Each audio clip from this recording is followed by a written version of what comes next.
Okay. Previously, we have discussed till Niti 16. That recording is uploaded. Today, we will start from Niti 17. Niti 17. 1 second.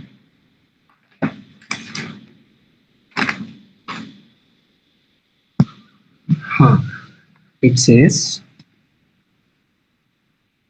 Kasya dosha kule nasti vyadhina kona piditaha kena na vyasanam praptam shriya kasya nirantaraha.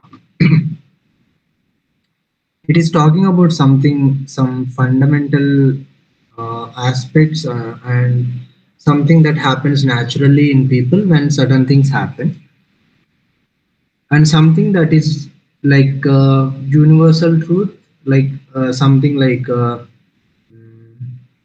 certain mistakes, certain things will always happen in a human life. It's like that. That's what it is talking about. Like there is no person without any sadness kind. So it is talking about in whose family is there no fault. So it is saying that every family is having some sort of fault or some kind of problem. Who is not afflicted by disease? Every person is at some point of time must have got afflicted by a disease. Who has not met with calamity? Again, every person might have met with some kind of calamity in their own life, and whose fortunes are everlasting. Meaning, fortunes are not everlasting, they are only for certain time. This niti is important to understand because generally manipulation happens when someone is low, when someone is facing some sort of problem, and some other person or some other people who might have their own personal interests might enter and then kind of use that situation to manipulate you into doing things that they want. So it is always important to understand when something bad happens, a state of lowness comes. One must know this key. It is natural to have highs and also lows in one's life. It doesn't mean that that low or that particular problem will define or change who you are as a person. I mean, it can change also in a positive way, but it doesn't mean that you sacrifice your own individuality and your own self and then get into some other people's words or others views and all. You can always stand up for yourself. This is only to like this verse, it only tells this universal truth ki there is problems in everyone's life. That doesn't mean ki you should be worried about it. I mean, you can have little worry, but it should not, doesn't mean ki it will stay forever. Nothing will stay forever, even the good things or the bad things. So knowing that, one should stay firm and brave. You Yeah, every family there is some sort of fault. So this also means ki we should not be doing uh, this showing off of as ourselves as someone perfect. This happens, right? People try to show themselves as perfect without any problems or without any troubles. That is something that is not needed only. This because everyone is having problems. This is the universal truth.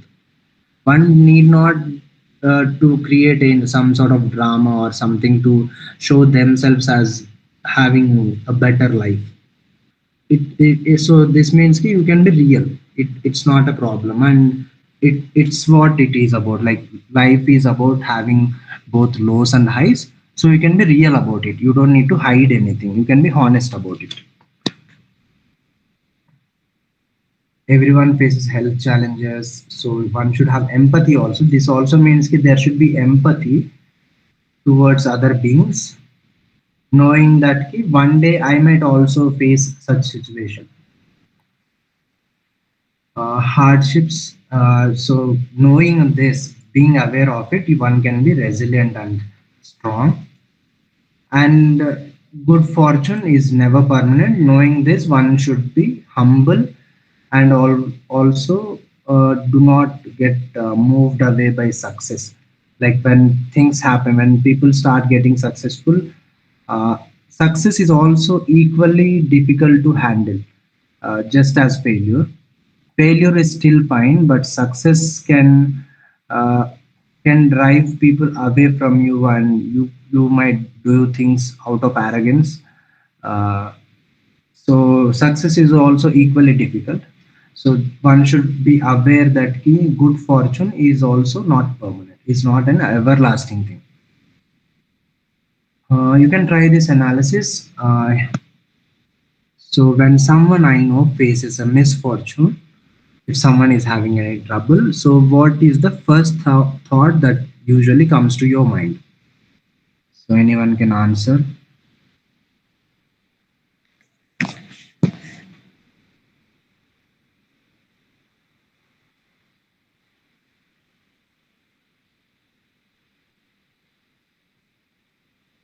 Kumarji, you want to try? Actually, in life, each and everything will be happen as per the some norms only. Hmm. So we have to just assist them if someone is facing some issues. But Hmm. Hmm. we can't recover them from their problem because Hmm. each and every one problem is unique. They only can Hmm. find a Hmm. solution for that. We can show the way, Hmm. not the solution. Yeah. So no, how do you feel like when you see someone is Yeah. in trouble? So what is your first thought? Will you see it as a, so sometimes we judge also, right? When something bad happens to people, we tend to say ki, oh, they might have done something bad, that's why bad is happening I to think them. the first one will be the right one. I hope so because each and everyone life, just as now you had said, good Ah, and bad things will come, like day and night comes. yes, So correct. I think the first one can be the answer. I hope so. Yes, yes. Yeah, this is a part of life. Yes. Yeah. When you personally face a setback, then how do you feel? Why me? This is unfair. Be frank, in early days, I will feel Mhm. that why the problem is coming to me, whether I am the Mhm. one who is facing the problem. Now I understand that each and everything, we have to take it as a challenge. But actually, it's Yes. very easy to tell, but we have to accept that thing and we have to do something to overcome that. So I hope the first one will be the correct answer. Yes, yes. See, even we can also notice Niti is something which we always feel ki if it has been taught to me in earlier days, like in childhood only, I would have had a better life. Because Yeah, without teachings, we have learned. You have learned that ki this is a challenge that I have to overcome. It is not like so previously you had this feeling ki why me? Now you are yeah, taking it as a challenge. So yeah, that maturity has come through life. You have experience and all. But if it has come through teaching only, then it would have saved some time. yeah, sir. Yes. Yeah, right. Okay. Then my general outlook on life's imperfections. So there are imperfections, and how do you see them? I think the first one will be again the right answer. They are a natural part of the human experience. We have to experience Yes, the things and we have to find some solutions. correct. Hmm. Correct. So that means it is rooted in compassion, resilience, and acceptance. So the verse's main thing is about acceptance. One should accept themselves as however they are.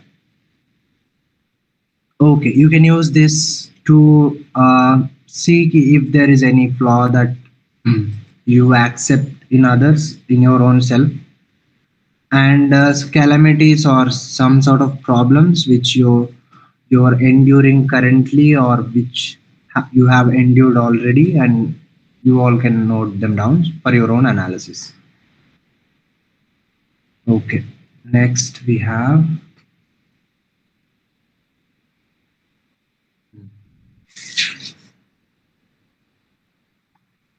again some natural tendencies. कोऽर्थं प्राप्य न गर्वितो भुवि नरः कस्यापदो नागताः स्त्रीभिः कस्य न खण्डितं भुवि मनः को नाम राज्ञां प्रियः कः कालस्य न गोचरान्तरगतः कोऽर्थीं गतो गौरवं को वा दुर्जनवागुरानिपतितः क्षेमेण यातः पुमान्. So it is saying ki, who on earth having obtained wealth is not filled with pride, meaning wealth, obtaining wealth is something that will fill oneself with pride. That is a natural thing that can happen. Whose calamities, again, who is not faced calamities, like previously they have said, whose heart has not been broken by women. Again, it can be taken as whose heart has not been broken by love. So people have desires, and at some point of time people might have loved someone, or might have got desires of someone who is not achievable, or who is not really in their vicinity, and that might have caused heartbreak. Heartbreak is also, they're saying, is something very not natural, as such, something that happens to almost everyone kind. Then who is truly dear to kings, meaning for a king there is no person who is dear. For a king it is only power. In our modern life we can take it as for someone who is in administration, or who is in politics, or into yeah, politics and all, or someone handling power. For them the only interest will be power. Power overcomes every other human being, every other human being's presence. So that should be kept in mind. So even if someone like a politician or a administrator or someone who is handling power and so much of wealth, if they show affection or concern, then it should be seen as something that they are doing for their own personal interest. Everyone have their own personal interest, but however, people who are handling power and wealth, a lot of it, have a lot of personal interest compared to normal people who has not fallen into the clutches of time. So this is also something one should always keep in mind. Time will uh, grasp and take away everything and everyone, so there is nothing that is beyond time. Which needy person has attained honor? So, being in a position of neediness, or someone by asking for help, or by asking for any material gain or benefit, one does not gain honor. They will always be seen as lowly, and they will be maybe seen with a sympathy, but they don't get respect, or they don't get any kind of honor. Anyone, it's kind of a natural truth. So one should always, by keeping this in mind, I mean, it doesn't mean you cannot ask for help, but one should be aware that by asking for help, you have lost your honor and respect. And if the other person is showing such an emotion, you should be aware that there's nothing like a respect for a person who is in neediness. So also by knowing this, one should always strive to achieve wealth and all the prosperity in whatever manner they can. And which man, having fallen into the trap of the wicked, has escaped safely. So any person who gets in the company, or in contact, or with in any kind of friendship with the wicked people, they don't come out safely. One is wealth, success will bring arrogance. So that means ki one should be aware of, by being aware of this, one can cultivate the quality of humility. Again, by being aware of this, one can cultivate the quality of resilience in adversity. And by being aware of this, one can be compassionate. By being aware of this, one can be self reliant. Time. Again, by being aware of time, one can be mindful of the present. Again, inner worth. It's about having like making yourself worthy irrespective of what happens outside. That is one thing. And also positioning yourself in a way that you never have to ask or beg, or be in a position where you need to ask for help, like be self sufficient. That's what it means. So one should be like discerning means to have that ability to distinguish and identify and save yourself from the wicked persons. Yeah, this you can try. When I achieve a major success, I'm more likely to feel. So when you, in past also, or even in future also, if you may think of, so how have you felt when you have achieved success, and or how do you feel when you achieve success? Yes, Kumar. We should be humble and grateful for what God had given. Yes, correct. When faced with an unexpected crisis, my primary focus is on. We have to try to find a solution, and we have to Yes. experience that learning. Correct. When dealing with people in power, when dealing with people in power, it can be anyone who, it can be your own boss also. So, how you tend to be? Again, the first one, we should be cautious and aware of their self-interest. Yeah, that's important. We should not be trusting and hopeful of their favor. We should be aware of their self interest. So this creates a humility, resilience, and prudence uh, in the personality. So your views align with the verse. You can use this to cultivate more. You can add on to this, and you can also challenges. Also, you can see what is the challenge that I'm kind of frustrated with, or not looking into solutions, uh, and and overthinking about it. You can write them down and have your own understanding of how life is going with you.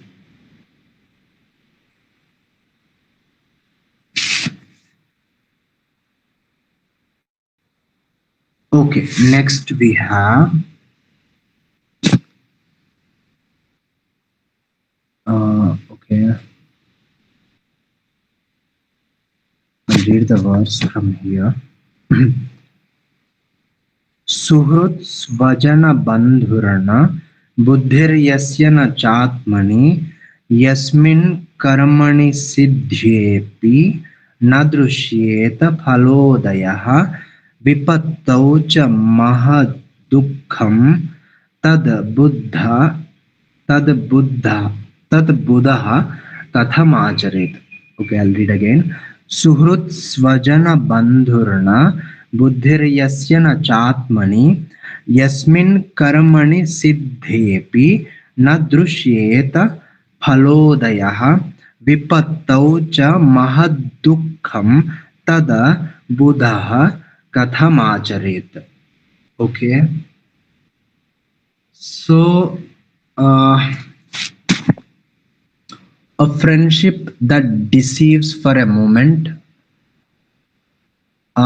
intellect that is not one's own, an action in which no fruitful result is seen even upon completion, and which results in great sorrow and calamity. Why would a wise person? So this is saying ki how a wise person acts. So a wise person will not engage in a friendship that deceives even for a moment. Uh, they don't have any kind of like intellect should be of one's own, it should not be of others. One can read and study a lot of scriptures, but it should be internalized, and what is internalized and absorbed and what is learned by your own self, that's what is counted as intellect. Not sometimes one may repeat things from scriptures and all, that is just knowledge, no information transfer, but that don't count as intellect. And a wise person would not engage in actions that does not give any fruitful result.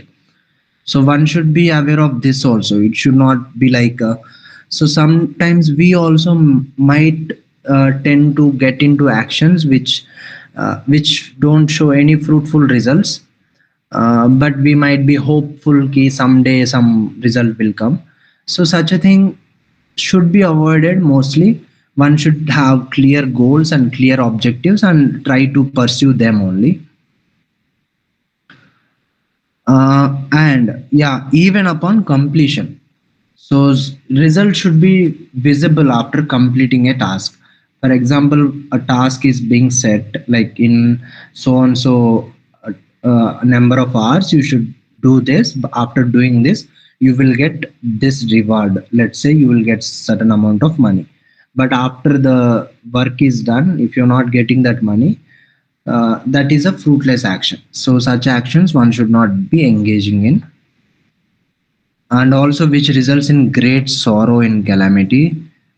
So one should not engage in actions that in future may bring great sorrow.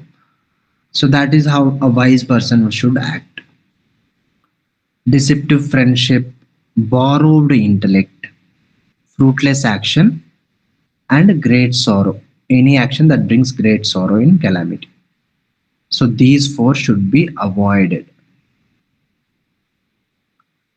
A question scenario.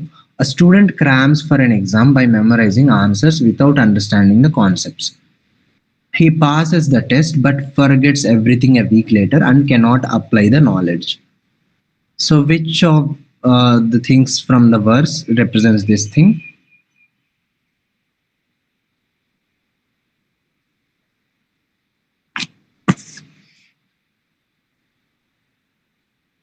In the verse, we talked about four things: deceptive friendship, borrowed intellect, fruitless action, and great sorrow and calamity.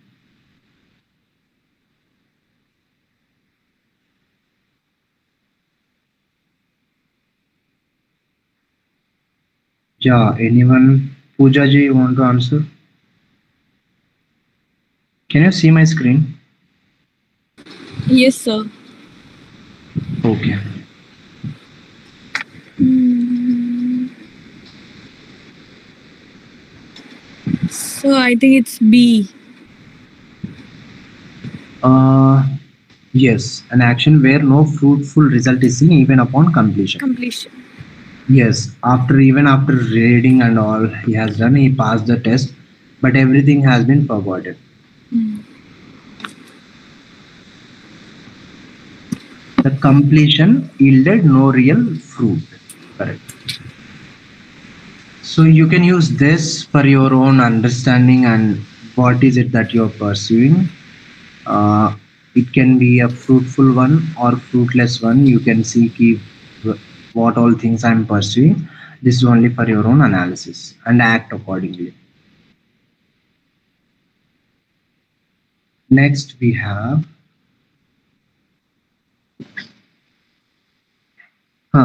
यस्मिन् देशेन सम्मानं न प्रीतिर्न च बान्धवाः न च विद्यागमः कश्चित् तं देशं परिवर्जयेत्. So, in a country where there is no respect, no affection, no kinsman is relatives, bandhu, and where there is no acquisition of knowledge, such a country should be abandoned. So, this is for one's own benefit. So, we often have this key wherever we are born. Of course, there is a motherland kind of sentiment, and there is that thing also. However, if such wherever you are born and that place is not flourishing, and that is not having any, you don't have any respect over there, you don't have any affection over there.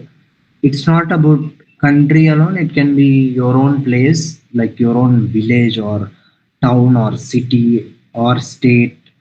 If you don't have anything over there, anything basic like respect, affection, bandhu, and also there is no acquisition of knowledge in that place, then such a place you can abandon. It's, you don't need to stick around and waste your time over there.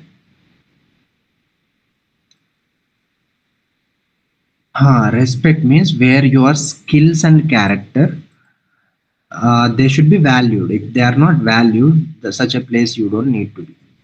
There should be love, affection, and friendly connection among all the people. There should be a community. There should be uh, people whom you can, you know, talk about, express yourself. There should be some human connection also, and there should always be knowledge, acquisition of knowledge. Because without, if they are not acquiring knowledge, one day that place will perish. It will come to downfall. Okay, one, yeah, again, it's not about just country, it's about anything. It can be a workplace, it can be any place where you're not finding these things, you can just abandon that place. An engineer has a very high paying job in a remote city. However, he feels disrespected at work, has no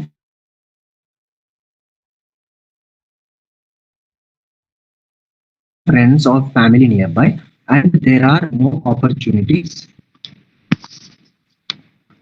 And there are no opportunities for further education or skill development. In such a case, what should the person do?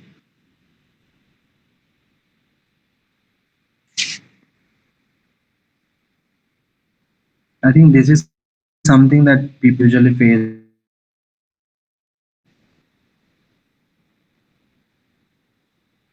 Yeah, anyone wants to answer?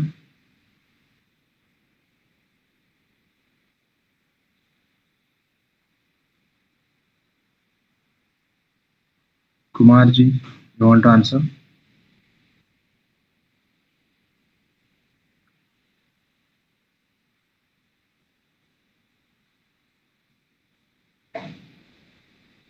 Hello, can you hear me?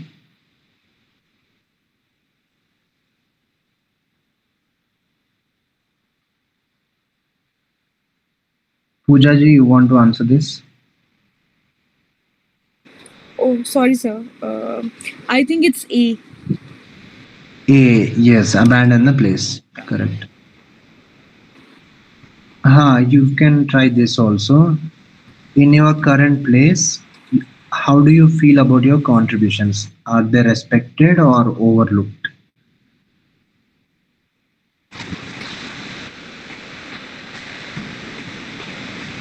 So ideally, it should be one. Okay. You have a strong sense of belonging and community.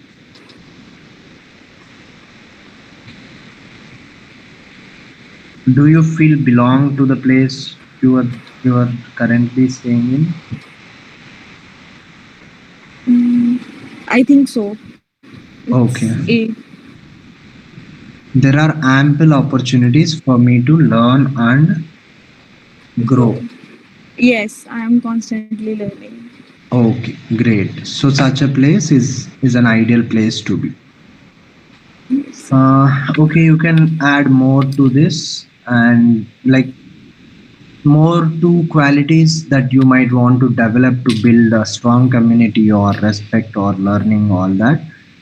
Even though sometimes the place might not provide these things, and one can actively pursue them and seek if it, you can do your part from your side and see if it can bring any change to the place.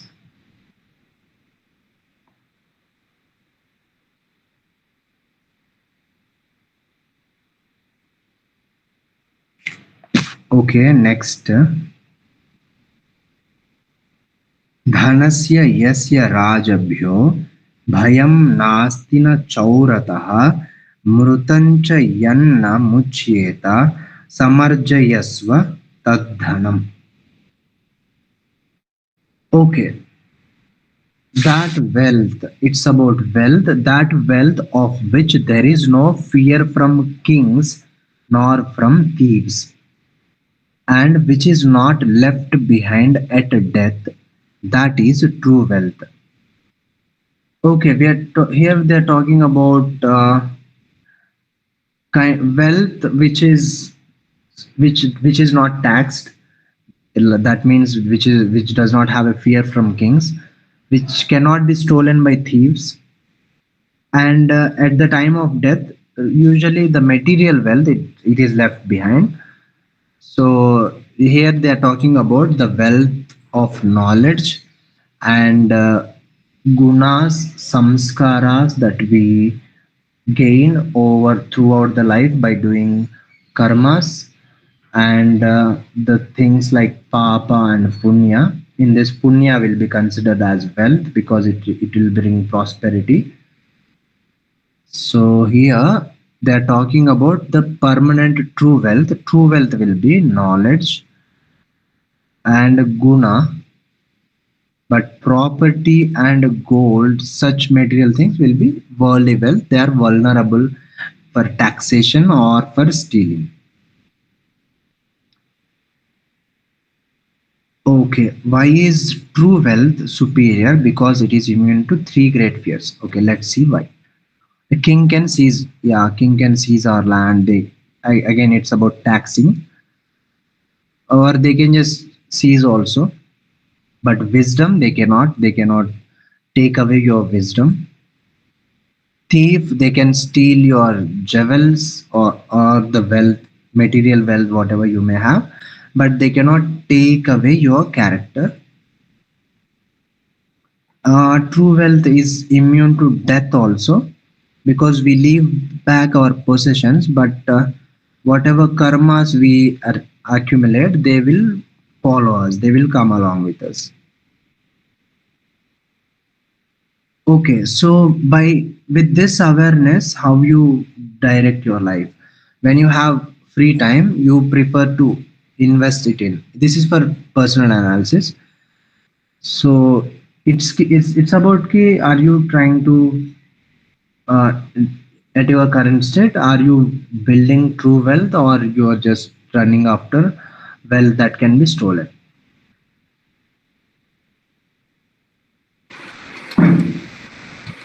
A, sir. Learning a new skill or ability.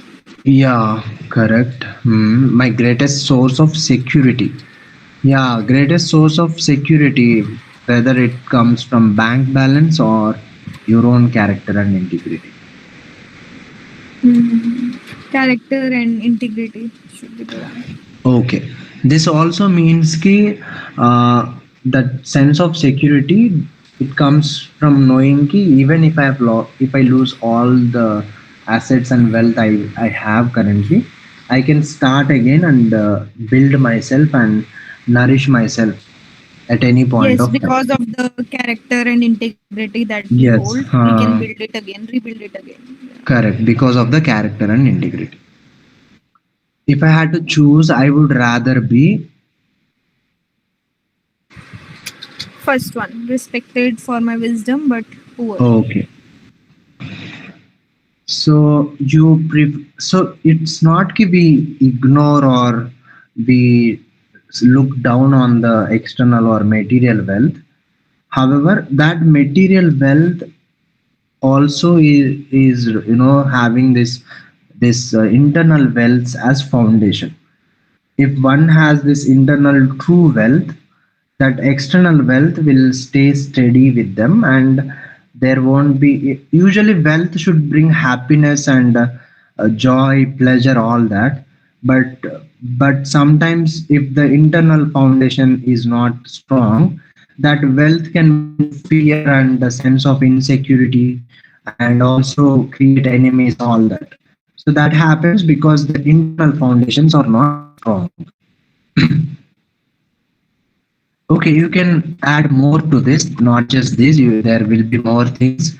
So, what is your true wealth and what is the worldly wealth? That is vulnerable. Vulnerable doesn't mean you don't pursue it. You just be aware that this is vulnerable, this is not vulnerable. When you have to make choice, you choose true wealth.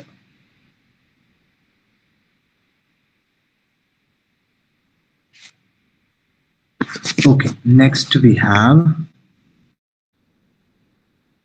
यदार्जितं प्राणहरै परिश्रमै मृतस्य तं वै विभजन्ति रिकित् रिक्थनः कृतं च यत् दुष्कृतमर्थलिप्यसा लिप्सया. I'll just read again. यदर्जितं प्राणहरै परिश्रमै मृतस्य तं वै विभजन्ति रिक्थिनः कृतं च यद् दुष्कृतमर्थलिप्सया तदेव दोषापहतस्य यौतुकम्. Okay.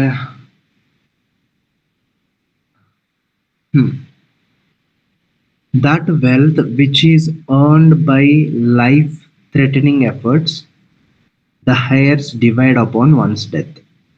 But the evil deeds done out of greed for that wealth cry out and follow the sinner. So this is so what they are saying is ki one do all the out of greed one might do sinful activities and earn a lot of wealth. However, that wealth will be shared by the heirs, offsprings, and other people, but not the sins done by that person. So one should be aware of this and should never commit wrongful deeds to gain wealth, because your wealth will be shared but not your karmas will only be with you. So it's about knowing what stays and what does not stay and prioritizing what stays with you. So this is only visualization. After death, all the karmas remain, but wealth does not remain. Good deeds, they follow the self. Property, it will be left back. Bad deeds, they also follow the deeds, follow the person. Money, it will stay back. So you don't. It doesn't mean again ki you don't earn money or you don't pursue these things. It only means ki you don't you don't achieve them through wrong means, because the wrong means will follow you. That nobody will share your bad karmas. Only the wealth will be shared. So one should be aware of it. You can use this for your own analysis, and if anyone wants to share, let me know. Raise your hand. One is what is a major goal you are working towards, and what are the primary methods you are using to achieve it? Are they uh, dharmic, or are they something that might bring bad karma to you? Of these efforts, what will be the lasting legacy for your character? So, what is the legacy that you leave behind? Is it something that you can move forward without having any trouble? So, you can use this for your own analysis.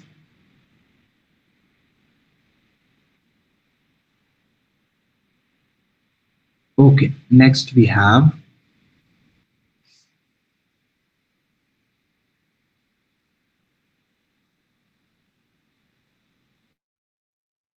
the translation.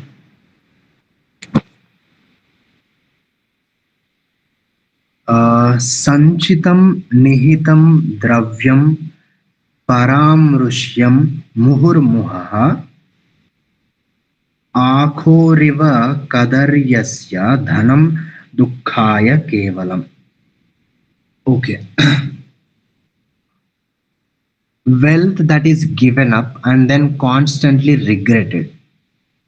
and the wealth of a miser means a conjuice person, are like a rat poison. They only lead to sorrow. So sometimes we do dana, like people might do this, like they might give up the wealth, like give up means they might do give it for a charity or some other place, and then after giving, one should not be worrying about that wealth. Once given, it is given and it is not yours anymore. But if they are constantly regretting it, and also the wealth of a miser, uh, wealth of a miser means the conjuice person's wealth. These two are like poison, because the conjuice person will not spend that wealth. It will only bring downfall to them, because wealth should always be flowing. If it is kept at one place, it will bring downfall to that person itself. And wealth that is given up and constantly regretted, that will trouble them mentally, and that will also cause them trouble. So these two things only lead to sorrow. Yeah, that regret, it is coming from attachment. Even after giving, when something is given, it's not just about wealth. Whatever you are giving, it can be just time also, even some kind words also. Anything that you give to others, you should not regret that. It should be given very generously, like how god gives. You should be like that, like a king. When you give something, you should not be worrying about it. Like people complain this, like I have given so much of time, I've done so many favors to so and so person or so and so leader or something like that, but they haven't given anything in return. So that should not be the case. One should act generously, especially when it's about giving. It should be very generous. Then a miser's wealth. Miser's will wealth bring no joy, because they're always in this fear of losing it, and it is not benefiting others also and themselves also. So it only becomes a constant source of anxiety. A miser's wealth is only making him anxious. There's no pleasure coming in. Okay, one scenario. An extremely wealthy person lives in constant fear of losing their money. They rarely spend it on themselves or others and are always anxious about the. Okay, this is a typical miser's wealth. According to the verse, what is their wealth equivalent to? Yeah, anyone wants to answer this? A miser's wealth is equal to A poison that only brings them brings sorrow. them sorrow. Yes, it's a poison. These words are used very thoughtfully, because they can say it is bad or it brings downfall and all. They have used poison, rat poison. That's the term they are using, meaning it brings death only, not just sorrow and all. It is equivalent to death. Yeah, personal analysis you can try. After giving a gift or donation, you generally tend to feel. Happy that I could help. Okay. When I have extra resources, my primary instinct is to.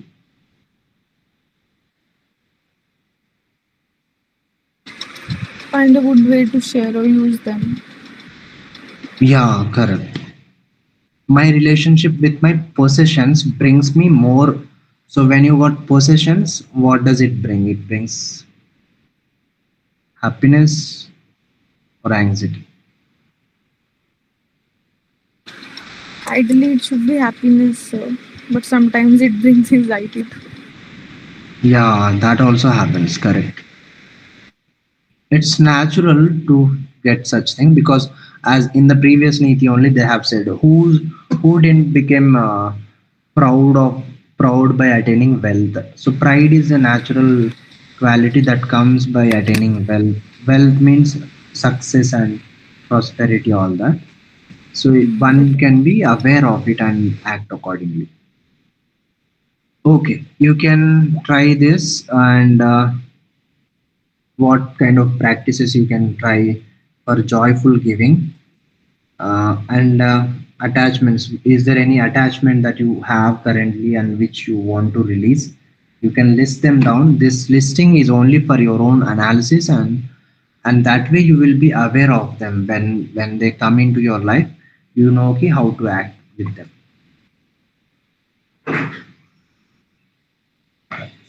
Okay, next we have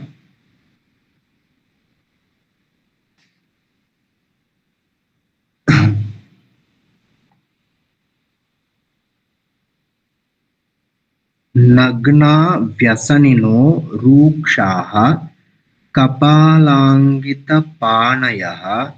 दर्शयन्तीह लोकस्य अदातुः फलमीदृशम्. Okay. If a miser's wealth is stolen, then naked and distressed, he puts his hand on his forehead. uh, this symbol, so they are saying ki if the wealth is stolen, like one the miser is accumulating wealth, and once it gets stolen, that person will only become distressed and put his hand on his forehead, meaning he's sad. So by saying this, they are saying ki accumulated wealth without being spent will only meet such a sad end. So they are just saying ki wealth, the quality of misery, being misery is something that one can watch out and work on it. By giving, one can become less greedy. That's why it's important to give, even if you get a little amount also, like 10 rupees also. If you are earning, if you spend that money even for your own self, that's good. If you keep accumulating, saving is also needed, but too much of saving and less spending, sometimes people don't even buy new clothes. Such level of conjugacy is not bad, not good. It only bring anxiety. Yeah, accumulates wealth, never uses it for joy or merit. Merit is dana, dharma, all that. Their life is spent in constant fear. They will always be worried and having anxiety of losing that wealth. So it becomes a source of stress, but not happiness. It's so wealth, it can become a source of stress also. It can become a source of happiness also, depending on how you interact with it. And that such a wealth will be lost someday. It will get lost only, and then only sadness will remain.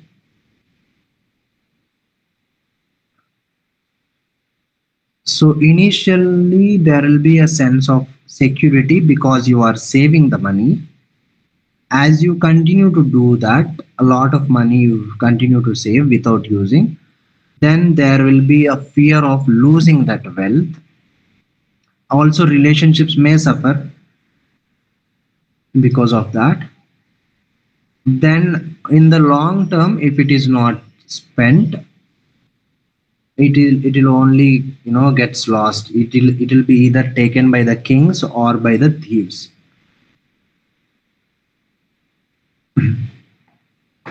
Yeah, you can try this. When I receive unexpected money, my first instinct is to,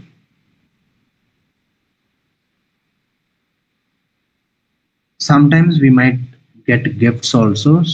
So generally, even if it is expected also, how you use your money.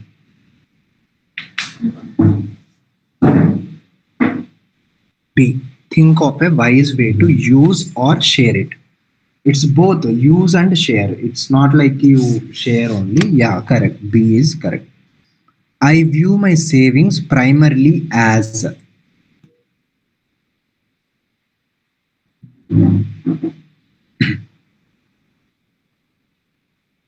So how do you see your savings?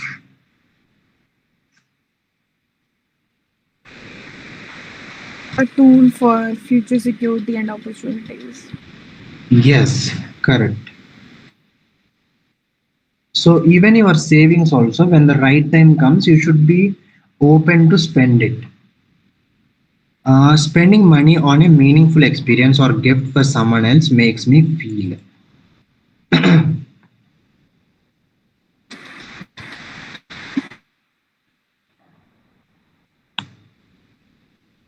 Uh, yeah, said something, Poojaji? So it's happy and fulfilled. Yes, happy and fulfilled. That's good. When I see someone with more wealth, I tend to feel.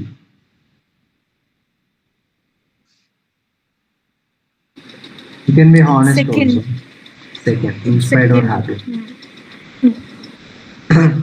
The thought of losing a small amount of money, what does it bring to you? Earlier, it used to cause a lot of distress and stress, but Okay. nowadays it's very much okay. Yeah, great. So that aligns with the verse.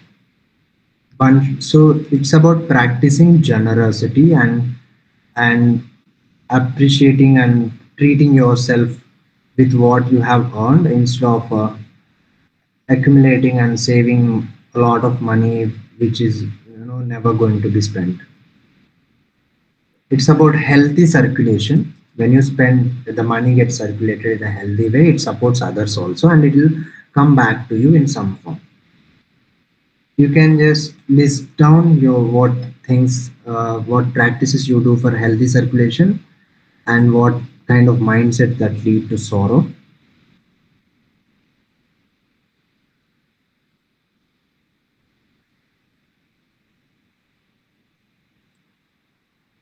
Okay, next we have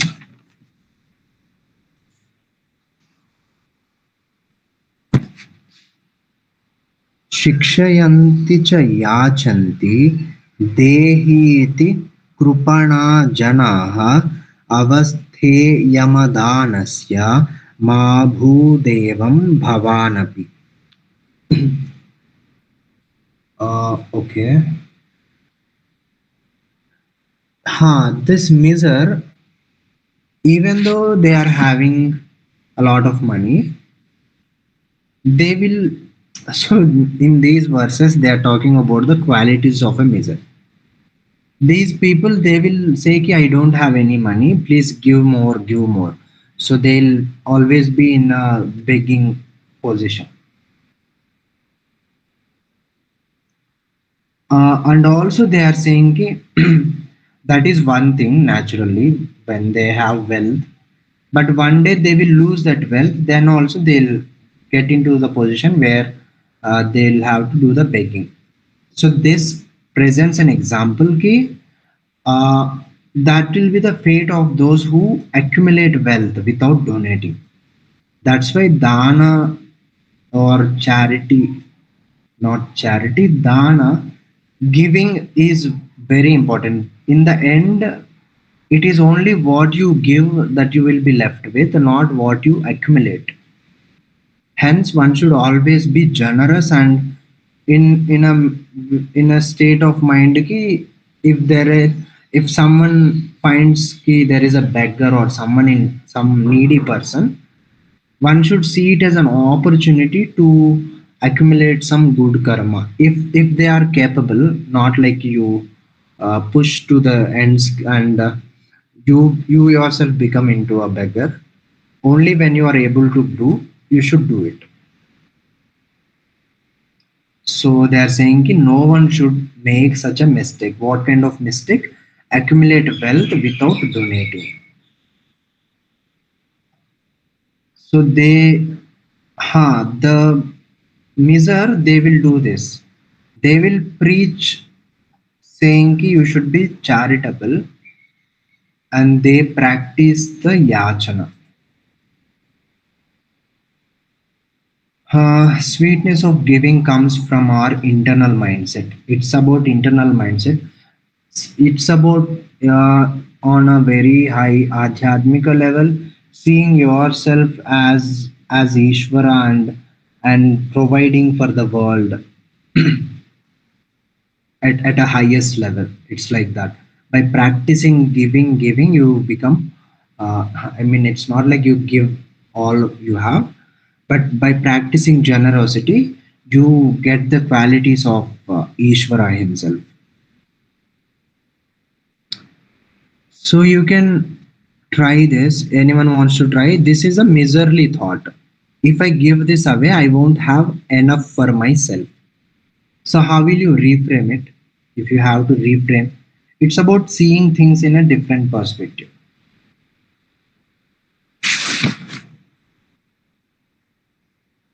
Any thoughtful answers you have? You can try this or any of them. Yeah, yes, Pujaj. Yes, sir. We can see it in that way. Ki if we have this particular thing in excess, so we should share and make use of it wisely. And if I Hmm. give this away, I can work hard and create something better again. Yeah, correct. I have So we can in see from both excess. ends. Even if I share also, I can produce that again. That's what you want to say, right? Yes, yes. Nothing harm in sharing. Uh,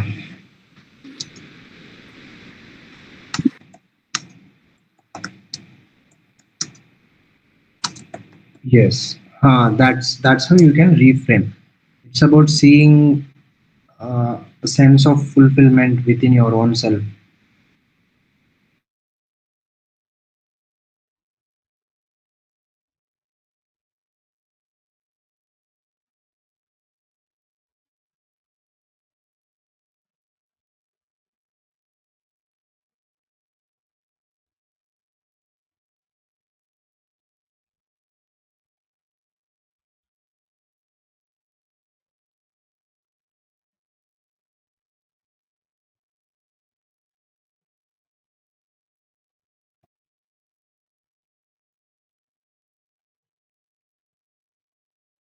Now you can see.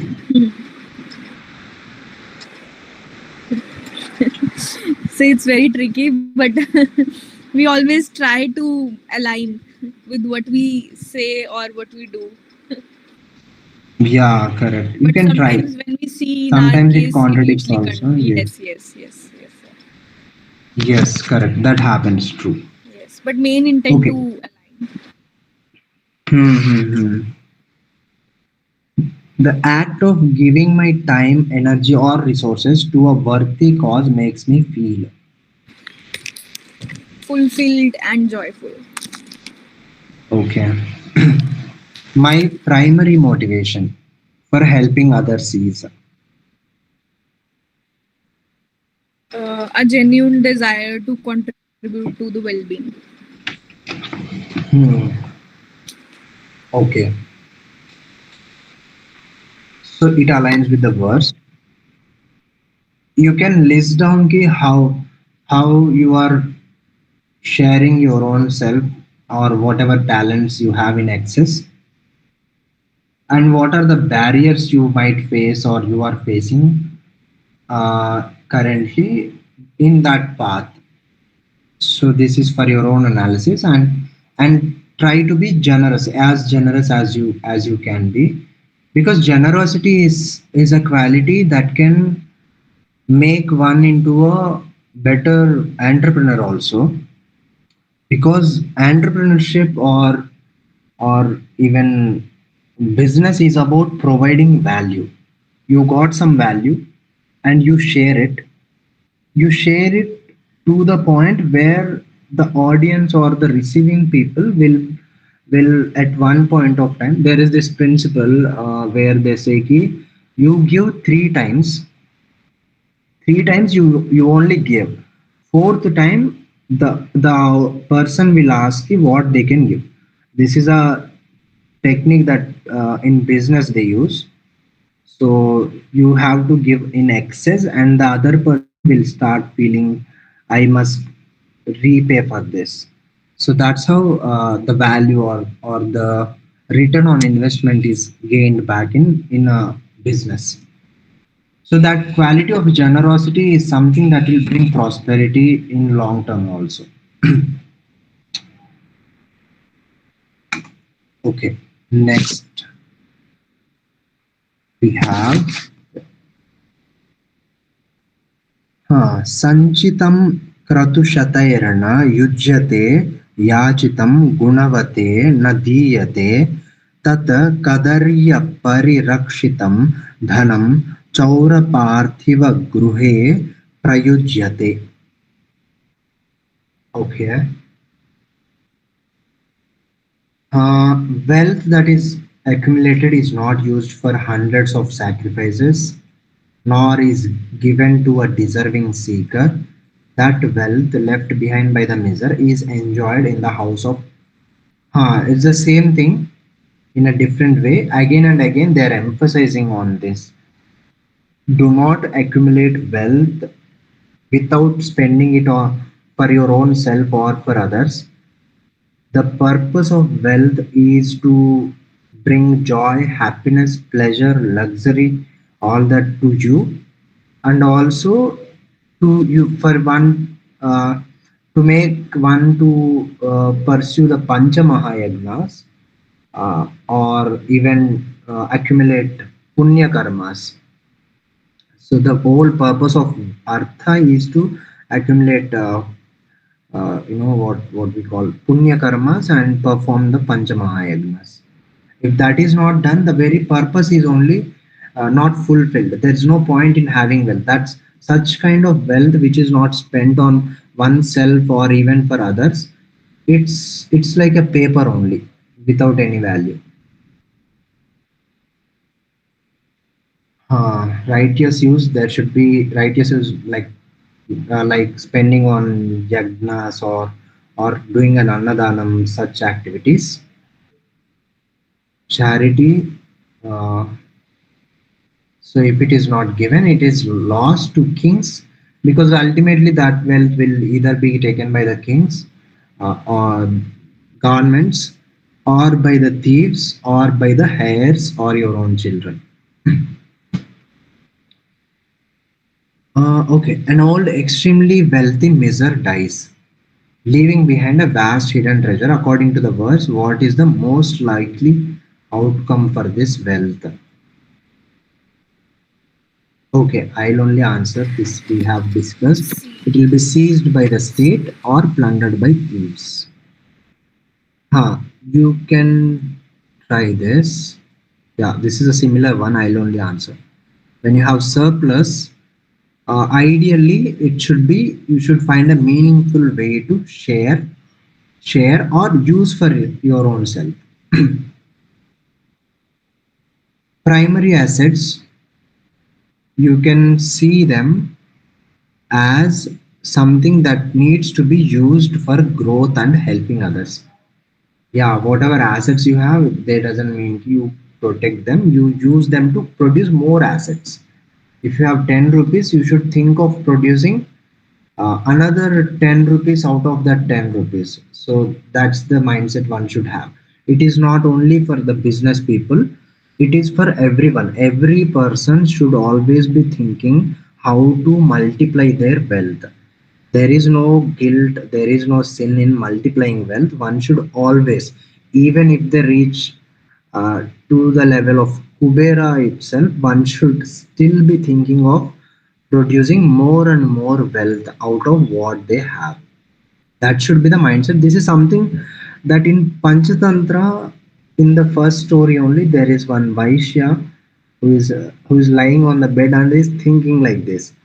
And through that Vaishya, this teaching is being given. Okay, one should always be thinking and thinking about producing more and more wealth. The idea of your wealth knowledge benefiting others after you are gone is it should be something a primary goal, a source of satisfaction. So that is so one should always I mean it can be a personal choice, but it's better to think in terms of what lasts even after I'm gone. Even that is not a good thing, but yeah, it should be long lasting and it should leave a legacy, because it is said that when a person leaves this world, only thing that left is their name and nothing else. So as long as a person is remembered, they live so far. So one should leave such a legacy. You can use this. Yeah, list. You can list down how the circulation happens. It can be even supporting your own family also, or buying things for your own self, or visiting and traveling and spending on food, luxury, or clothes. Somehow you got wealth, you save it. It's not like you don't save at all. You also spend it. The wealth should not be left aimlessly. It should have some kind of goal.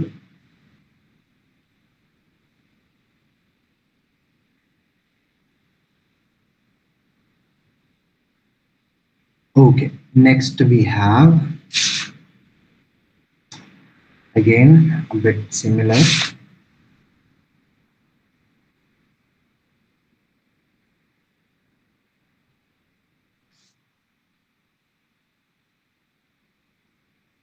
Uh, न देवेभ्यो न विप्रेभ्यो बन्धुभ्यो नैव चात्मनि कदर्यस्य धनं याति अग्निनतस्कर राजसु.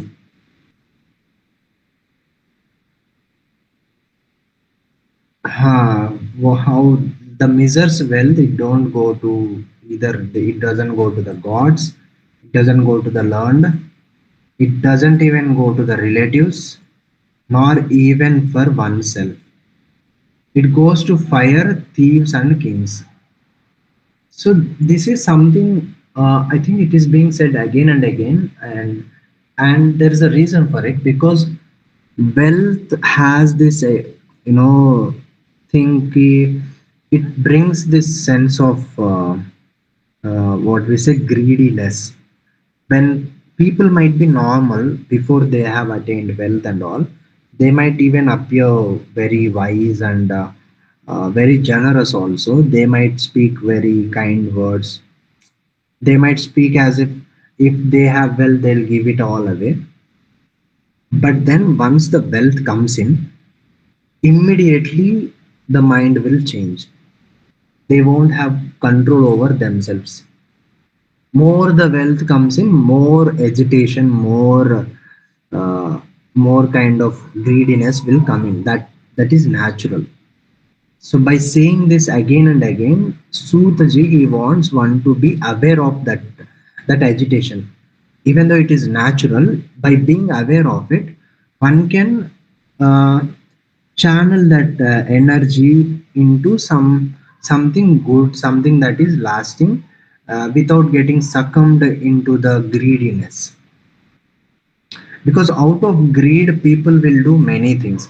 If you see all, even if you see generally also, the world, all the world problems, they are all somehow connected to wealth, either wealth or to the power. Even power also is connected to wealth only.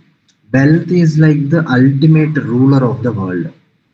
So one should be aware and be able to handle it. Handling wealth also requires certain level of what we say stability within one's own self. So it don't go to all this. Meaning it should go to these things. It should go to the gods. It should go to the learned. It should go to the relatives. It should go for oneself. That is the direction in which wealth should be sent. A reclusive miser accumulates a fortune in rare art, never showing it to anyone, never donating, never selling it for his own comfort. He dies without a will. So, what will happen to his wealth? The state will seize that wealth. You can try this.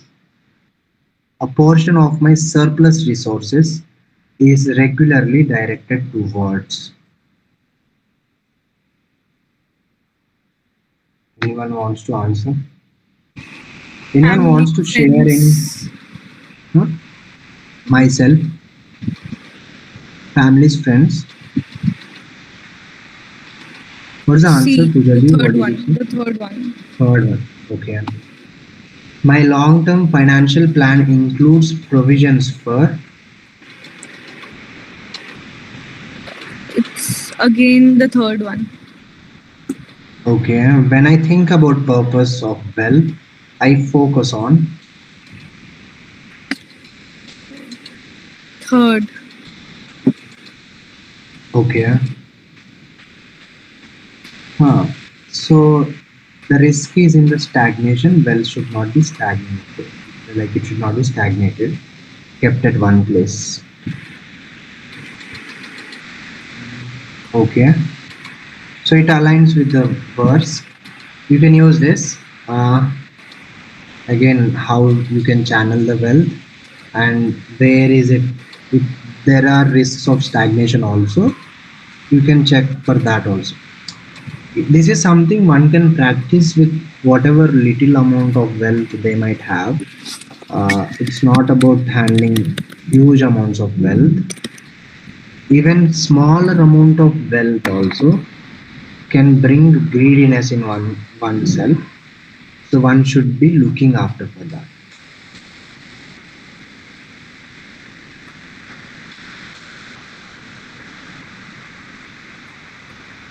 Okay, next one. अतिक्लेशेन येऽप्यर्था धर्मस्यातिक्रमेण च अरेर्वा प्रणिपातेन मा भूवंस्ते कदाचन. Okay.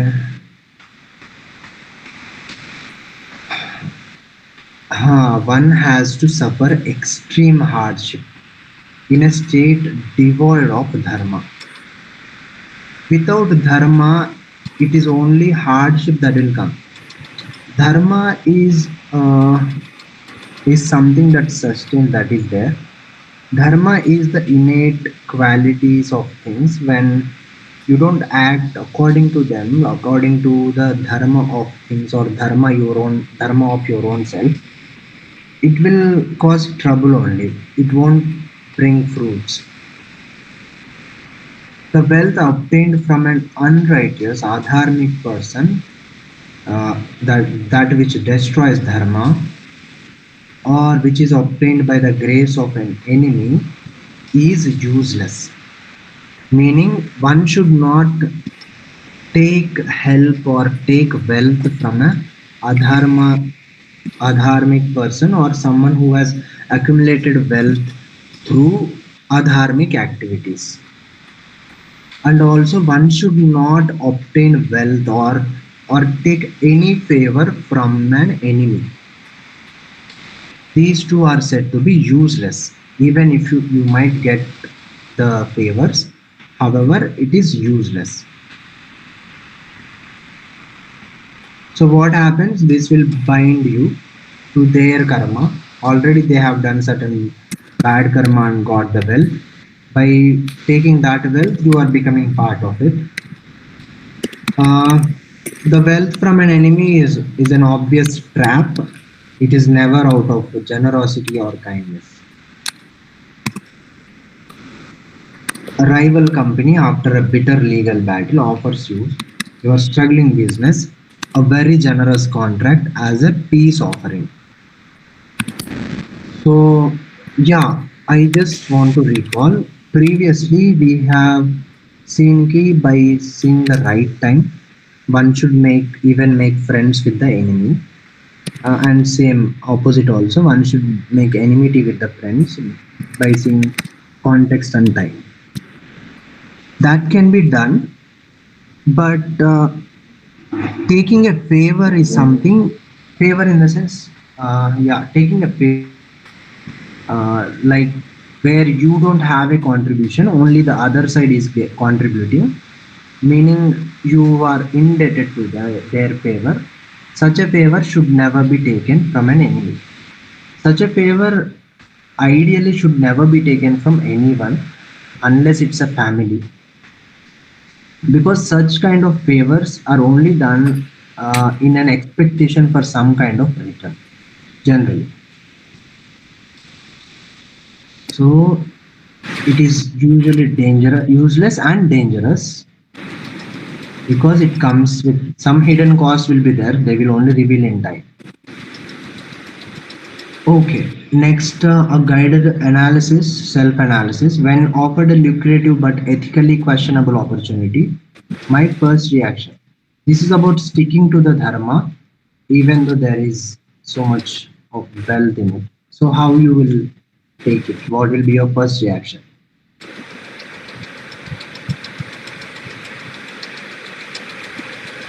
Anyone wants to try? Kumarji, you want to answer this?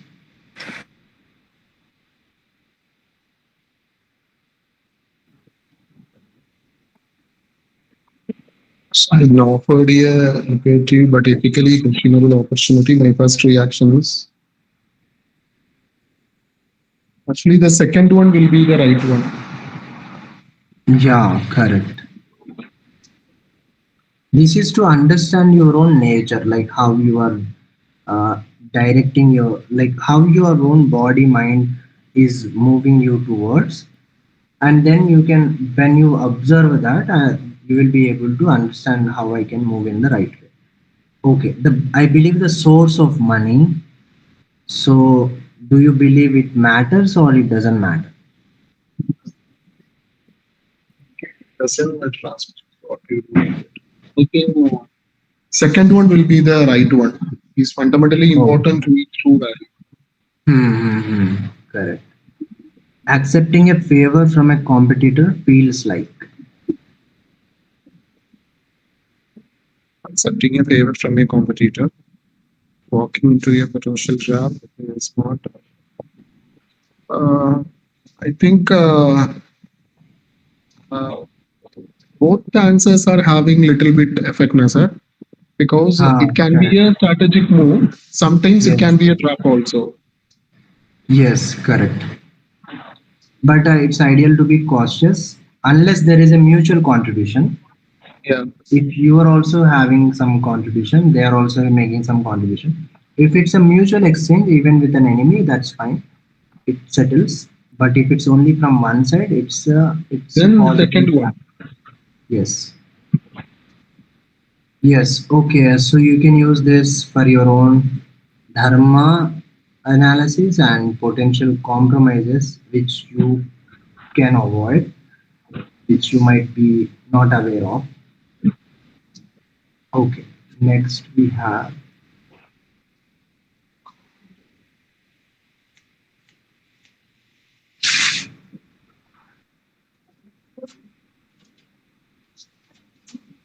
huh, vidya ghato ह्यानभ्यासः श्रीणां घातः कुचेलता व्याधानं भोजनाज्जीर्णं शत्रुर्घातः प्रपञ्चता. Okay,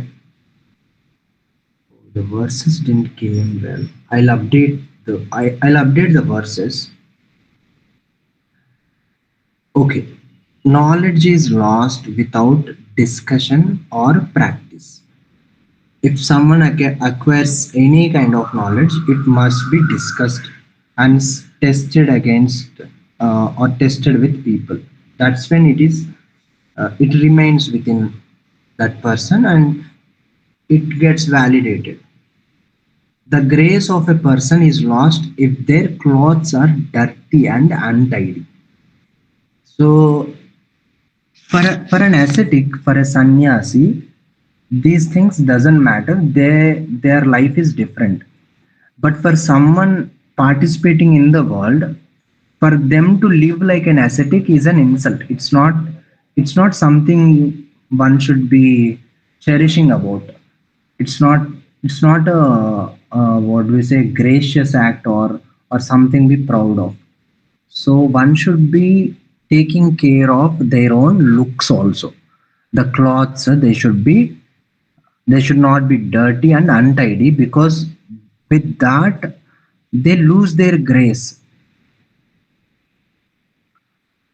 In matters of food and drink, if the food is not digested, disease will rise. So they are saying what will happen, what brings ghatah, some kind of danger. Knowledge, for the knowledge, if it is not discussed, it gets lost. For a person's grace, if they are not clean, it gets lost, like their grace will get lost. Yeah, for food and drink, if it is not digested, its purpose, the very purpose of the food will not be there, it will bring a disease. For knowledge, practice, appearance also matters. That is being said in Niti again. Indigestion, that things should be looking after and taking care of. Hmm.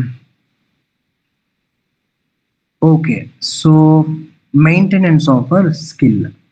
So that will happen when you practice it. For example, here one example is given. There's one musical instrument you have learned, but you haven't practiced. So to maintain the skill, one should schedule a time for practice. You got an important presentation, but your formal shirt is wrinkled. So we tend to say ki there are two kinds of people. Some who will say ki there's one should not judge people by their looks. They should judge them by their minds or their heart, all that things which are not really perceivable immediately. There is another kind which will say first impression is the best impression. So Niti goes for the first impression is the best impression. One should have that knowledge and all that. That is also there. The inner virtue, inner gunas and all also matter. Those gunas only are being shown up in the way they dress up and in the way they present themselves. So that should also be taken care of. Uh, so you should be ironing it and all that. You feel bloated and heavy after a large lunch. At dinner time, you should, again, there is no digestion, so you should eat a very light meal. So, when taking food, one should look for, can I digest it? Is it digestible? And when about knowledge, one should seek it, that is discussed. Whatever is learned is discussed with someone. It can be with your own self also. Then only it remains. So the practice should be there. And the next one is about appearance. Appearance should also be taken care of. If one wants to impress the audience. Okay, this is a personal analysis you can try. Regarding skills I have learned, I tend to. So you might have learned a lot of things in your own life, complete all the life. So what is your approach to them? Do you maintain them or do you let them fade over time? Anyone wants to answer? This is a personal analysis.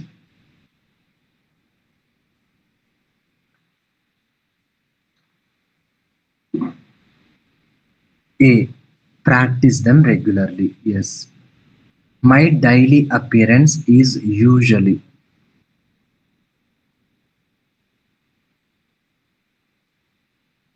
Yeah, intend to maintain it. Yes. Yes, that should be there. If something is learned, that intent to maintain that knowledge should be there some way. Maybe we won't be able to maintain all the things that we learn. Certain things which bring us joy should always be maintained. Okay, for this, how do you? So, what do you care about your looks, or you feel ki looks doesn't matter?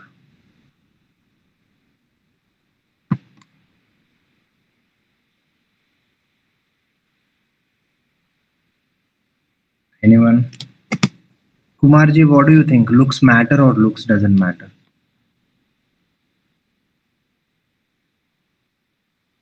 Yeah, it does matter. Yes, looks also matters. When it comes to meals, yeah. So, will you listen to your body's signals? It's about reading your own body, understanding what it is needing, and whether it needs to eat or not.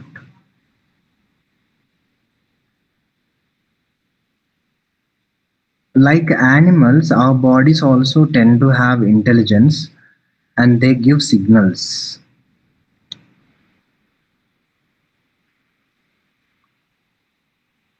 Listen to body signals, yes. So you can add more to your areas of maintenance, what you want to maintain, and some things like some risks that you might be doing, having, or practicing. You can list them down. This is for your own analysis. Again, all this, whatever you entries you make, it is only for your own self. It will stay in your own device. It won't be shared with me or any of us.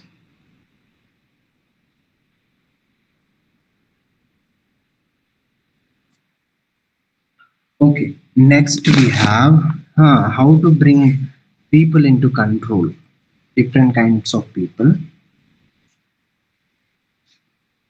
तस्करस्य वधो दण्डः कुमित्रस्याल्पभाषणं पृथक्शय्या तु नारीणां ब्राह्मणा ब्राह्मणस्यानि mantranam. Okay, four people they are talking about. Enemy is defeated by harshness, danda.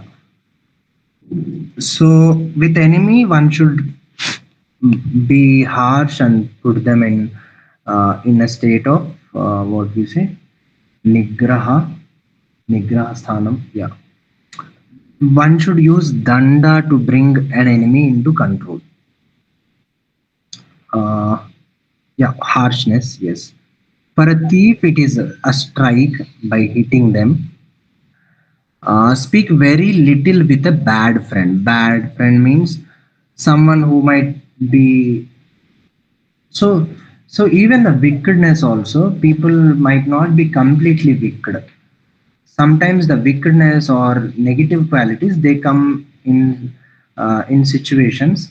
Sometimes people might be naturally wicked or negative, but we still have to interact and live our life, right? We cannot put all the bad people in the jail and only good people will live in the world. It doesn't happen, and that's not correct also. Everyone has their own right to live and express themselves, so one can be aware and cautious of them while not hurting their feelings or your own.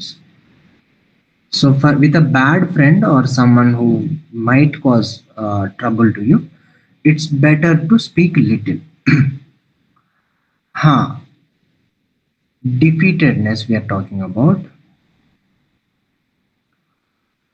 If one's wife, here it can be taken as a partner also. If they are having a separate bed, meaning they are not meeting or copulating, then that will bring that will bring separatedness. That couple will get separated. And for a Brahmin, not inviting them is like death to them. So these four people should be dealt like this. Thief, there should be strike or punishment. You don't speak softly and explain Vedanta or some kind of pravachanam to a thief. With a kumitra, one should speak very less. So you maintain that emotional and social distance and protecting your own energies. With a wife or with a partner, so there should be intimacy and they should not be separated or sleeping on a separate bed kind of thing. That's what it is saying, separate bed. So with a partner, one should be close and be always in touch with them. Then with a Brahmin, so what they are saying is if the partners are not meeting, that can bring separation naturally. That will happen. And for a Brahmana, not inviting them will bring. Not inviting them is like death to them, so it will cause hurt to them. So you should. It's not just a Brahmana. Even in modern times, where we don't follow Varna, uh, it can be a person who is highly respected. For example, you're organizing a seminar in your own department, and you don't invite your own HOD or someone who is very knowledgeable in whatever you are going to talk about. That is like a death to them. They will feel like, okay, I've studied so much, I've done so much of work, all that, and I'm not even being invited. They will feel bad about it. That will cause pain to them. So you should always invite the learned people in whatever setting you are going to be in, like any kind of event or celebration or those things. Especially if it is related to knowledge, one should always invite a Brahmana or a learned person. Okay. Uh, yeah, a bad friend's example. Someone who takes credit for your work, who will be around only and then silently will be taking your credit for your work, being a friend. So for this person, the strategic response should be reducing the communication. If the communication is reduced, they won't be able to take credit for your work. It's like slowly withdrawing, not withdrawing completely. Okay, you can use this for your own personal strategy. You can describe the challenge or person and what defines them, and then see how you, what is the action you want to take. This is for your own understanding and application.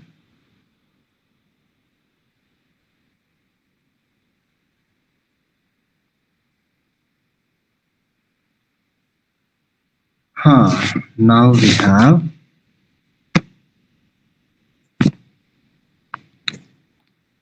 दुर्जनाः शिल्पिनो दासा दुष्टाश्च पटहः स्त्रियः ताडिता मार्दवं यान्ति न ते सत्कारभाजनम्. Okay.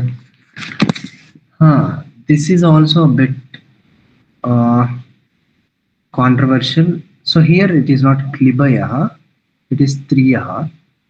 So what they are saying is ki, so sometimes I just want to say this.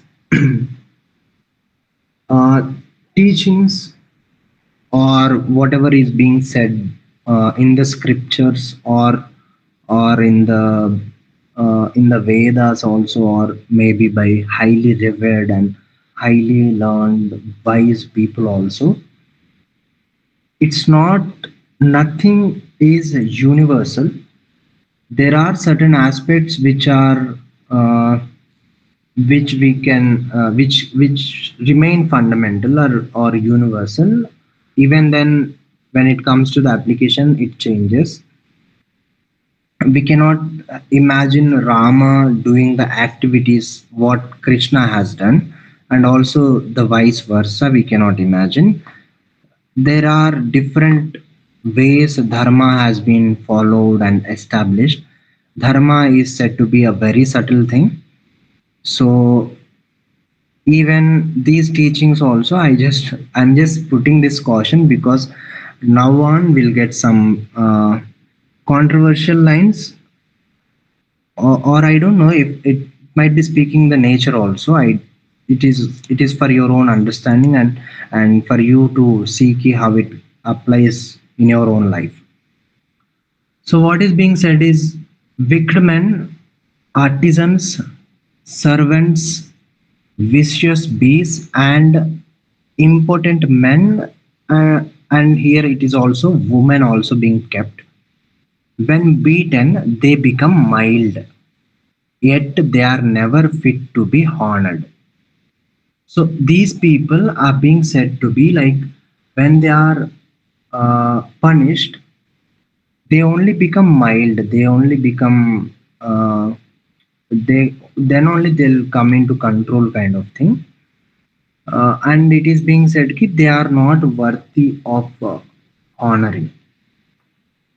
Like when you treat, let's say, your servant with so much of respect, that person will stop uh, seeing you as a owner. That person will, get a sense of pride in themselves and become arrogant and may even don't work properly. So it's about treating people according to their positions so that the work gets done. Wicked. Yeah, what happens when you speak softly and honor a wicked person? They'll see kindness as weakness, and that will get out exploited. So it's about this only, treating people according to the nature and not like how you want the world to be. We see कि people are very hopeful of world.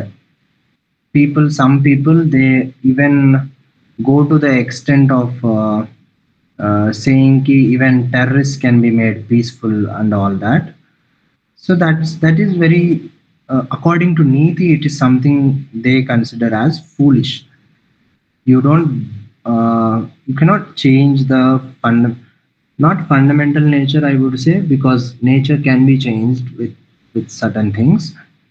But what people should be kept under control by whatever means that works for them. So for the wicked, it should be through firmness in the only language they respect. Like it is like speaking in their own language. Artisans and dasas, servants. So if they are honored, they are being treated. Uh, I mean, it doesn't mean you don't treat them with respect. There is a respect. There is different kinds of respect being given to different kinds of people. When treating them as just humans, as a human, everyone deserves respect and all the rights that they have. But when it comes to a professional setting, then the equations will change. You will treat them differently. Once it is not a professional setting, it does not have any work related thing, then one can treat them as a human only. That's why here professions are mentioned.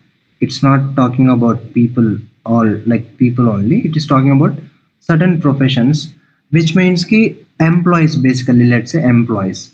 So they should be treated in their own way for them to work. So it's like that, that strict oversight is necessary. If not done, they might get lazy and skip the work. All that, that is possible because there is a space for it. Bees, vicious bees, are irrational.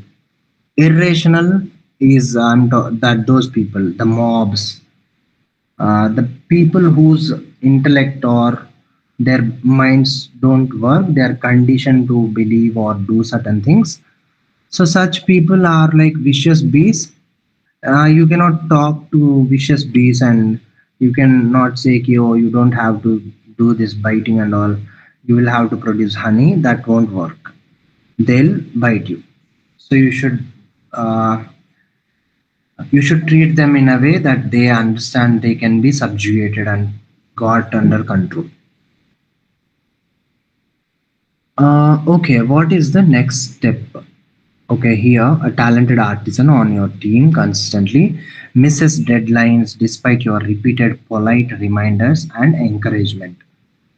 Yeah, this is what they are saying. That strictness works for such kind of settings. If there is no such strictness, there can be such things like missing deadlines and all. unless the person is self disciplined. That's a different thing. We cannot assume people to be yogis, right? People are people. People have their own inherent natures, normal people, their own impulses and all that. So according to the verses logic here, the step is to implement a strict warning system with clear consequences for future missed deadlines. So if there is no consequence for something that is not something said and not done, every person, even if it is a, we see this even being done by people in positions like prime ministers or even administrators, or even someone like CEO or someone as who's a manager, or even big people who are getting paid very, yeah, someone text some, ha, okay Kumarji, fine. Okay, so even big people who are fully satisfied, even they also can miss. Like if there is no strictness, if there are no consequences implemented, they can also get, get things missed. Okay, so personal analysis. When someone takes advantage of my kindness, kindness will be taken advantage of. So how is your first instinct?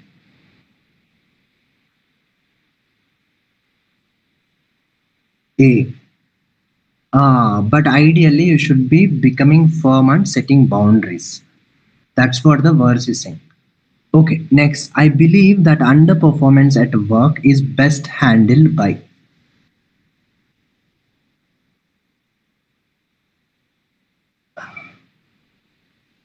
Yeah, here you can tell whatever you think.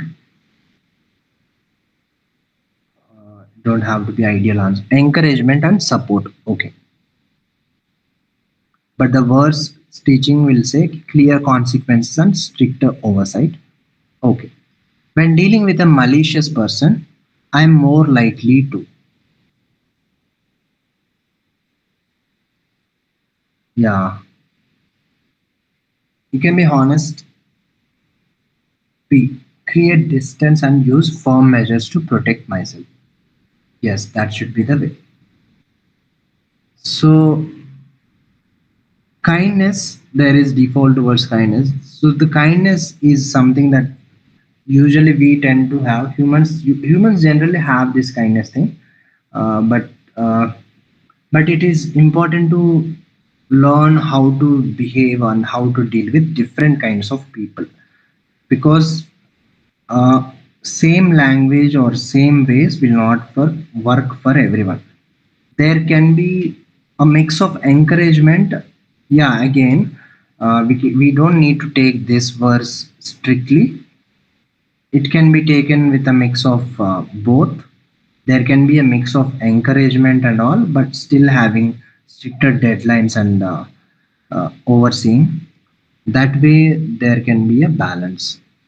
So you can list down where kindness works. This can be something that you can observe in your own life. You can act kind to people and see how they react. You can act in firmness, be strict, and see how that works out for you.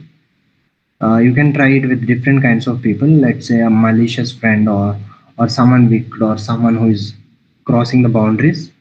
You can see whether you can try both. You can see with kindness and with strictness, and note down key what is working.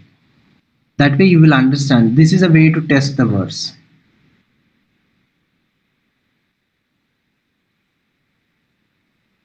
Okay, next we have how many we have.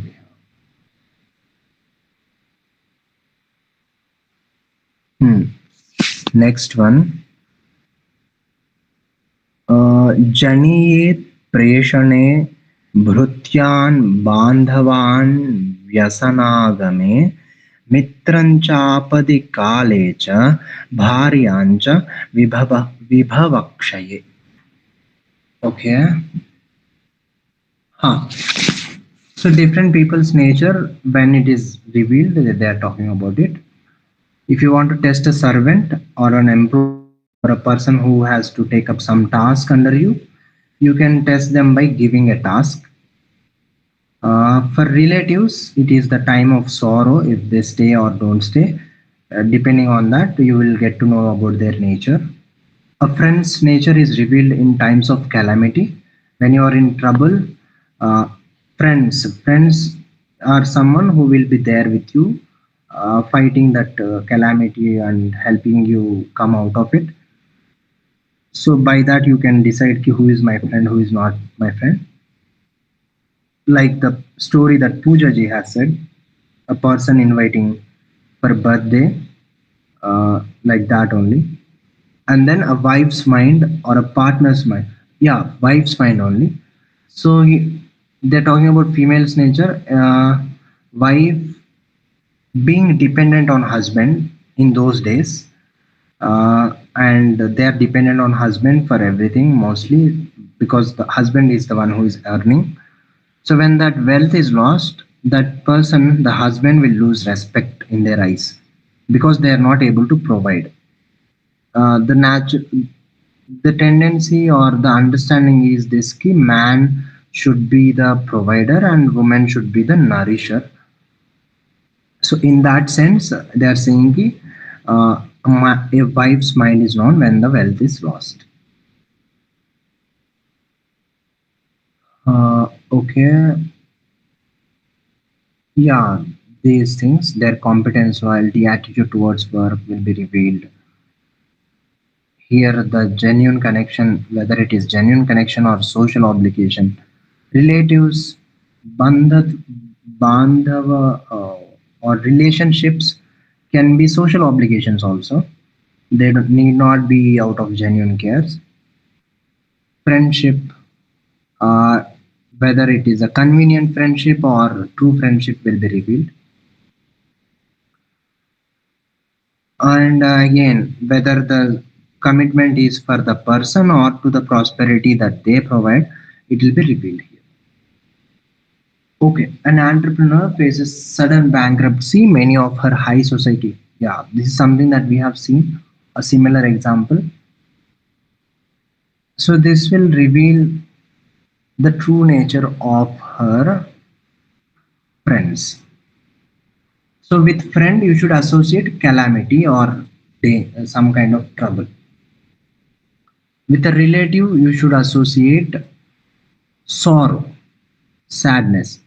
Because in a sorrowful situation, friend will also be there, but a true friend will also remain in a calamity in times of danger. Okay, you can have create your own list. This is something I would advise you to try and have. Try maintaining lists of people doing some sort of profiling, and this is, though it is not that necessary, but some surface level profiling also can be done. So you can use this initially to do it formally. Later on, it can happen in your own mind. You can see by generally when you walk into an office space or when you walk into a friends group, you will generally know, okay, who is my true friend, who is just there for convenience. All that you can do it in your own mind. But I suggest you to practice, do this exercise, because we, at this point of time, even at any point of time, there will be a lot of people in your life, and it's important to know how the relationship is with them. Okay, okay, next onwards we get a lot of verses, next a few verses on the nature of women, that we will do tomorrow. And I that will have a lot of discussion because and explanation, and also we will try to understand the intentions and whether it aligns with today's understanding, or, and since we also have women, and I would like to know what they think about those things. We will discuss them tomorrow. So far, if you have any questions, any suggestions, or anything you want to reflect on or talk about, you can. Or any questions you have, you can ask. Ha, Yamini ji.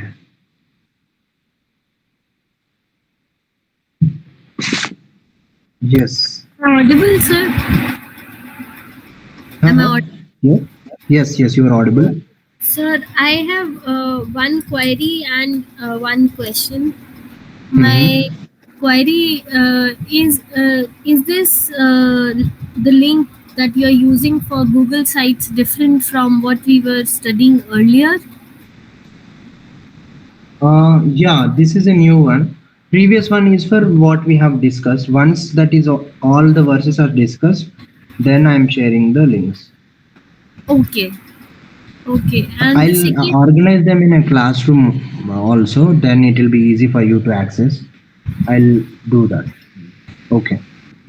okay, sir. Second, sir, I was going through some of the verses and I found that uh, some verses seem to be anti-women and How? even demeaning for some people. For example, that servant who talks back and things like Yeah. that. So while you in a way remodel the ancient knowledge, how do you see this, and how do you evaluate the whatever is given in such a form? Yeah, we should see them as something uh, that might be relevant or that might be the norm in their societies. We're talking this knowledge, it is coming from very ancient times. So it might not be relevant for today's time. That's what I was saying. Ki, what Rama has done as dharma may not is not done by Krishna as dharma, right? It is different again. So it changes and it evolves.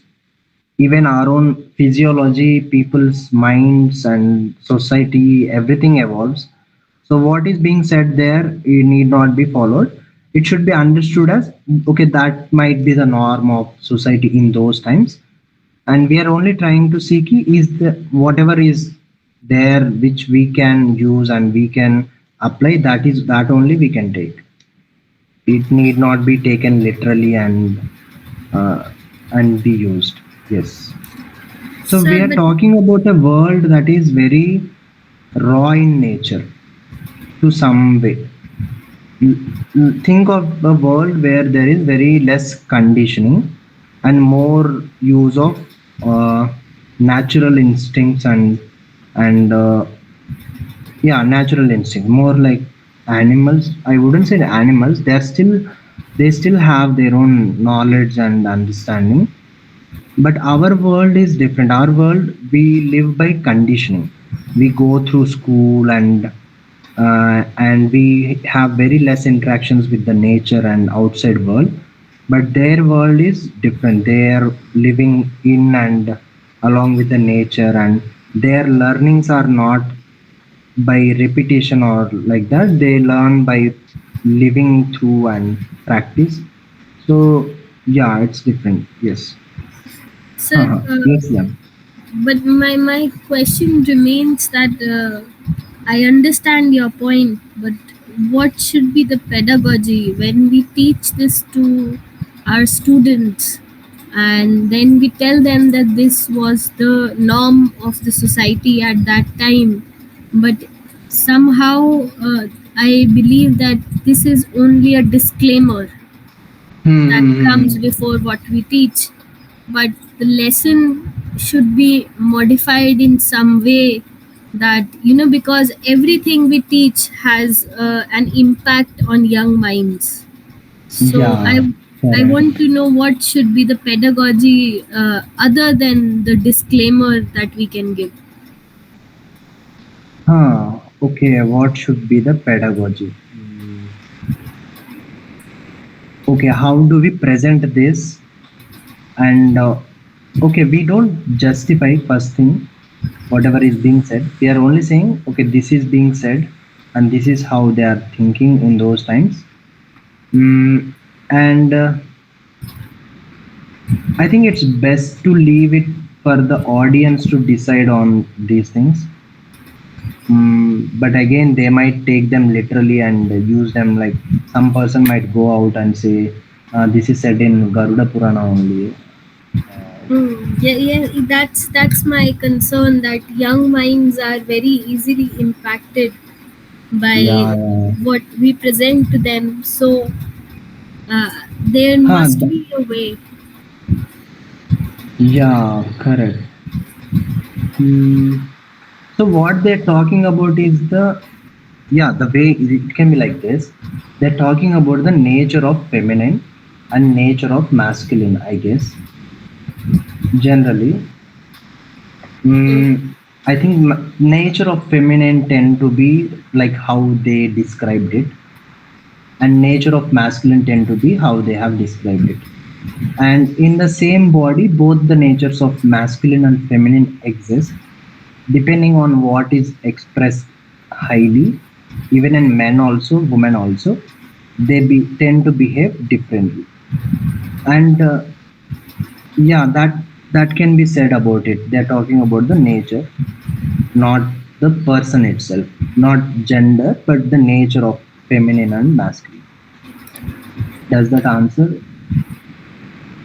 I have many objections to that, but I think I'll go back and think about it again. Yeah, yeah, please. Because, yeah, such things do come in, not just in Garuda Purana, even in other scriptures also, these things come in. And we must know them, and we must try to find a way to accept, or get some settlement with them. Or else someday some person will pick up some book and some chapter, random chapter, they'll take out and they'll start questioning, and we won't be able to answer. Yes, sir. Yes. And it could be used to incite even violence, because Correct. I was going through the verses that we read earlier, and when Mhm. they say that a female serpent adorned with thorns, and on the other hand, we praise women like Kali.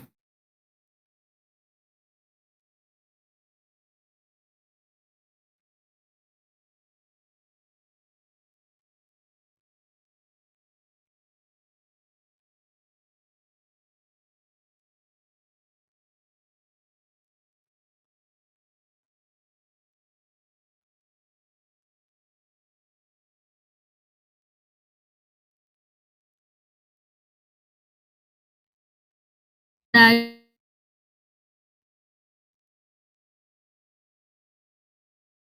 times criticizes the, at times even language of some verses, at times themes that are used and how they are outdated for today's time, Mhm. and appreciate the themes that are very much, because there is a lot of knowledge that we can use in today's time, which is there in these scriptures. Yeah, correct. That is also there. Even if it is said in a scripture or by Rishi also, certain things are refuted and talked against of also, and there are changes. These such things come up in even in Mahabharata also. There is a Yes, story. A woman is calling sannyasis as parasites. There is a story where, yeah, about gender also, Sulabha and Dharmadhvaja's debate. Gender is being consciousness is said to be genderless. Such a debate goes on there, and there is a place. Even Vishwamitra went against the normal uh, orthodoxy, whatever is being happening at those times. So there is this kind of uh, going against certain things, that is always there. There is questioning. All there is questioning of a practice where a Brahmin was taking away a woman forcefully, and her husband was not doing anything. And his son, he says, why are you not doing anything? And then the person says ki there is what can I do, the law says like this, and then that person itself declares ki I don't follow this law, this law does not it does not fit into this world. So such things are there. It's not like we held them to the highest. We can question, and we can always modify, or not even modify, certain things can be rejected also. That rejecting right is also there, it's not absolute. Thank you, sir. Hmm. But I would say ki, this is not to support as such, but to understand what might be the intention. Because uh, certain things, when discussed with my professors, so they give a different perspective. All of a sudden, what sounded as very oppressive started sounding like maybe it's reasonable. So certain things are also there. Again, it's for the individual ultimately to decide on. Also, even dharma is something, ultimately it is individual who has to decide on. Because even in the Dyuta Sabha, nobody spoke until Draupadi questioned. So yeah, you keep your thinking open only. We will discuss all the controversial verses again someday. Maybe I'll try to bring some expert into the place who can answer, someone who is a expert in Dharma Shastras and all. I think that helps. Sure, sir, that would be helpful. The concern that stays is that people who are experts and people who Hmm. are very much well read, they Hmm. have the power to interpret different verses in a very sensible form. But Huh. young minds don't have the capacity to interpret positively what they are given. Yeah.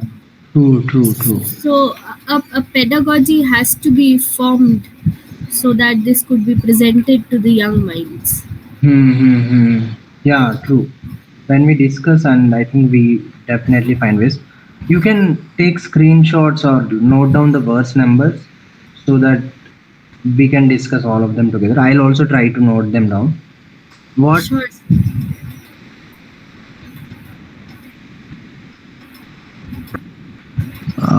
yeah, what we are going to discuss tomorrow will be uh, very controversial. I'll see how, but still, we cannot hide away from what is being said.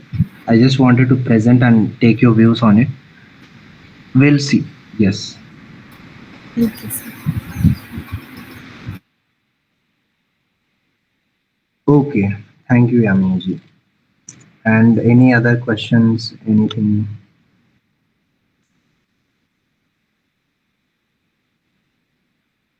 I suggest you also please do your own thinking and come up with questions and try to answer and see what your own mind will come up with, and it will also help. Yes.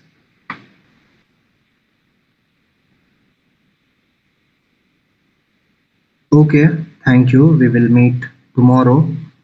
Tomorrow I'll keep the meeting open. I'll invite more women into the meeting, and because it's all about women's nature, I want women to see and think, and they can refute also, or they can see how it is presented, and it can help even men, other people, to understand women's nature.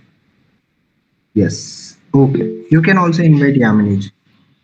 Yeah, Yamini, yes.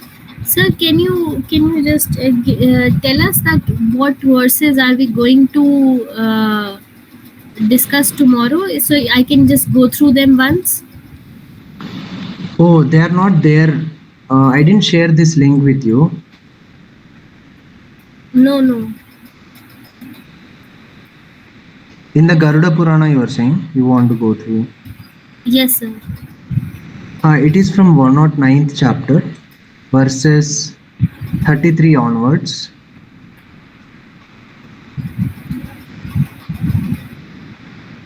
Okay, sir. So can you share this link?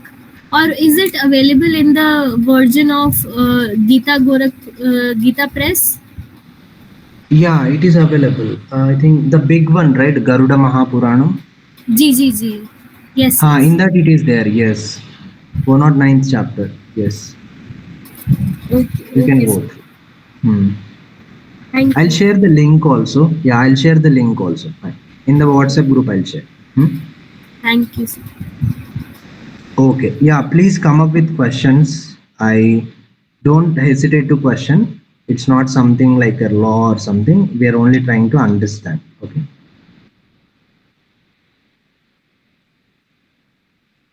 Okay. Cool then. We'll meet tomorrow. Thank you so much.